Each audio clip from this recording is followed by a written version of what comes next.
Iniciamos con nuestra clase número 13 de la unidad de aprendizaje de Derecho Laboral. Vamos a empezar con el tema que es el derecho protector de las mujeres y menores y trabajos especiales. La figura del trabajador de confianza, vamos a partir de aquí, bueno, ese es el tema, pero también vamos a ver los que son los trabajadores de confianza. La figura del trabajador de confianza nace a raíz de los contratos colectivos de trabajo de la Ley Federal de Trabajo de 1931. En esto ya se incluía un listado de puestos llamados de confianza. Sin embargo, en la práctica muchas veces se ha desdibujado la distinción entre los trabajadores de base y de confianza. A veces creemos que estamos hablando de las mismas situaciones de derechos o jurídicas de ambos, cuando son completamente diferentes. Los trabajadores de confianza surgen por la necesidad de los patrones de tener trabajadores en puestos estratégicos. Sí, ser trabajador de confianza tiene ciertas limitantes.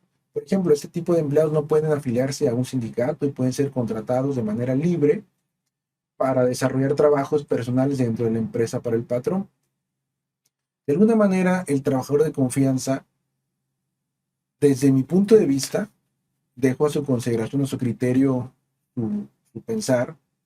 A veces el trabajador de confianza, si bien es cierto, tiene cierta limitante para desempeñar, o para, más bien, sobre todo para afiliarte a un sindicato, estás a merced de la disposición del patrón para desempeñar cierto trabajo, porque corres el riesgo o el temor de que puedas ser despedido. A veces esto da pie al abuso laboral. No estamos hablando de sexual, sino al abuso, el excesivo trabajo de acoso laboral puede ser también.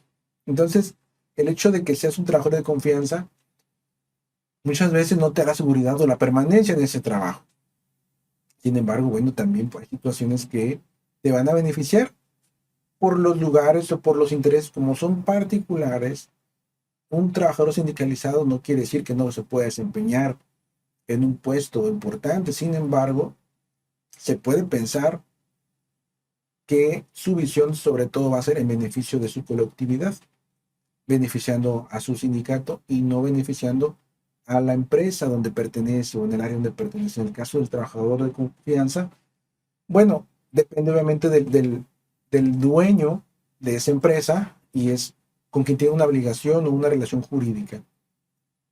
En el tema de los trabajadores de confianza, es controvertido ese origen, resulta demasiado complicado considerar qué puestos son aquellos en los que efectivamente se amerita una confianza mayor por parte del patrón.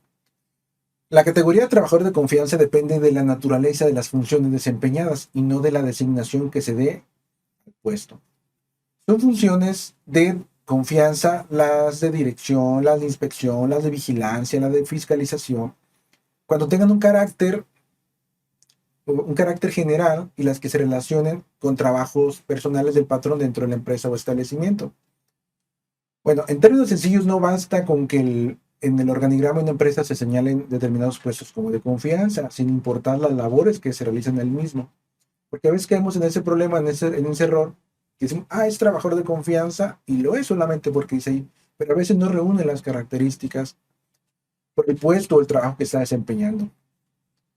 Complementando, bueno, lo que acabamos de comentar, el artículo 11 especifica las funciones que se consideren representantes del patrón y en consecuencia los trabajadores de confianza, que son los directores, administradores, gerentes y demás personas que ejerzan funciones de dirección o administración. Por ejemplo, dentro de una empresa pueden ser puestos de confianza el administrador general, jefe de recursos humanos, secretaría del gerente, jefe de productos, etcétera. Pero también existen restricciones para los trabajadores de confianza. No puede ser que solamente tenga los puestos de directores y tenga además beneficios en otras áreas. También siempre va a haber como una limitante, pues, ¿verdad? En ese sentido podemos decir que no podrán formar parte de los sindicatos, no serán considerados en los recuentos que se efectúen para determinar la mayoría en los casos de huelga, no podrán ser representantes de los trabajadores en los organismos que se integran de conformidad con la presente ley. Entonces, algunas condiciones especiales reconocidas para los trabajadores de confianza, bueno, también tienen ciertas situaciones específicas. Las condiciones de trabajadores de confianza o trabajo aplicables a estos trabajadores serán proporcionales y adecuadas a la naturaleza e importancia del puesto, y por ningún motivo pueden ser inferiores a los que rijan en la empresa o establecimiento para sus puestos semejantes. Los trabajadores de confianza no pueden pertenecer a los sindicatos de los demás trabajadores, y por lo tanto no participan en lo que le comentaba, en el recuento de los trabajadores que ejercen su derecho de huelga, porque también en el caso de los sindicalizados también se les paga un apoyo por derecho de huelga. En este caso no puedes tú ser parte de ciertas circunstancias. Tampoco pueden ser representantes de los trabajadores en ningún organismo y comisiones que integren conforme a la ley federal del trabajo. En el caso que exista un contrato colectivo aplicable a los trabajadores de la empresa, las condiciones establecidas por el mismo serán extensivas a los trabajadores de confianza, siempre que no exista disposición en el propio contrato colectivo que establezca lo contrario. Las causales para rescindir la relación de un trabajo de confianza, bueno, la ley federal lo establece en el artículo 47, y bueno, por razonable, cualquier motivo razonable que justifique la pérdida de la confianza. También, si un trabajador de planta es ascendido a trabajador de confianza, podrá volver al empleo de planta siempre que no existan razones justificadas para su separación definitiva. Voy a poner un ejemplo. En el caso del Poder Judicial, están, si no me equivoco, en el caso de la carrera judicial, los notificadores sí son de confianza. En el caso de los secretarios de acuerdo, perdón, los notificadores son trabajadores de base, de planta. En el caso de los secretarios de acuerdo son de confianza. Si un notificador brinca, hace su examen y logra pasarlo, bueno, será ahora secretario de acuerdo y perderá su estatus de trabajador de planta. Sin embargo, si él quisiera renunciar al secretario y quisiera regresar, bueno, volverá a tener los beneficios que establece. Podría pensarse que los trabajadores de confianza están sujetos a un régimen más estricto, los cuales pueden ser despedidos por la simple pérdida de la confianza, y que al no poder pertenecer a los sindicatos se encuentran sin defensa alguna. Sin embargo, tienen derecho a ejercer las mismas acciones que el resto de los trabajadores, y sus condiciones más estrictas son compensadas con un salario mayor. El hecho de que, bueno, sí tienes de alguna manera cierta desconfianza en ciertas áreas o puestos, claro, pero la misma ley federal del trabajo establece cuáles son tus derechos y también son tus obligaciones. O sea, el hecho de que un patrón te despida, si no cuenta una justificación a ese despido, entonces tú podrás demandar y poder solicitar lo que por derecho te corresponde. Las relaciones laborales pueden clasificarse en dos grupos: una que atiende a la naturaleza de las funciones o actividades desempeñadas, y por consiguiente, y la otra, perdón, a la durabilidad de dicha relación de trabajo. Si se toma en cuenta la naturaleza de las funciones o actividades desempeñadas por el trabajador, serán trabajadores de confianza, son todos aquellos que realicen funciones de dirección, inspección y vigilancia. Trabajadores de base, planta, son todos aquellos que por exclusión no sean de confianza, esto es, los que realizan una función o actividad normal en la empresa. No debemos confundir la durabilidad de la relación de trabajo con la naturaleza en la función o actividad que desempeña el trabajador. Es decir, el hecho de que éste sea de planta no implica que dicha relación temporalmente sea fija o que el empleado sea inamovible. A veces tenemos esa idea que por ser de base ya no los van a mover o van a hacer un trabajo permanente.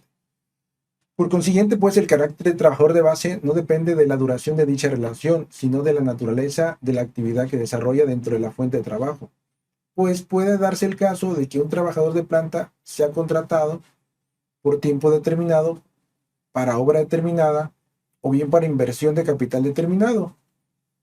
Un trabajador de confianza puede ser contratado por tiempo indeterminado, y una vez que pueda ser permanente o de temporada, pero también puede darse diversas hipótesis, ya que puede ubicarse en la clasificación relativa a ser de confianza. Los trabajadores de confianza son los que realizan las funciones que la propia Ley Federal del Trabajo señala en su artículo 9. Son quienes ejecutan tareas generales de dirección e inspección, ya lo mencionamos anteriormente.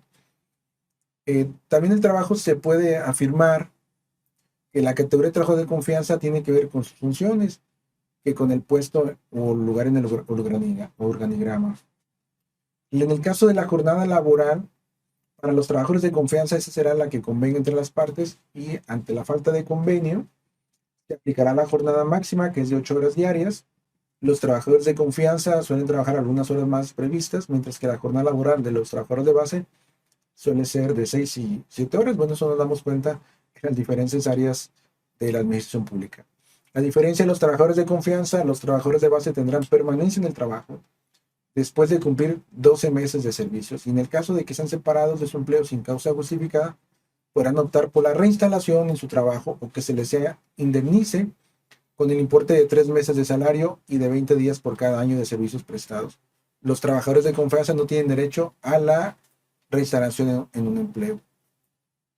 Bueno, es así como concluimos esta semana número 13. Cualquier duda o aclaración que ustedes puedan tener sobre este tema que hemos abordado, ya lo saben, lo pueden hacer a través del correo institucional, que es nicolás.macias@uam.edu.mx. Muchas gracias.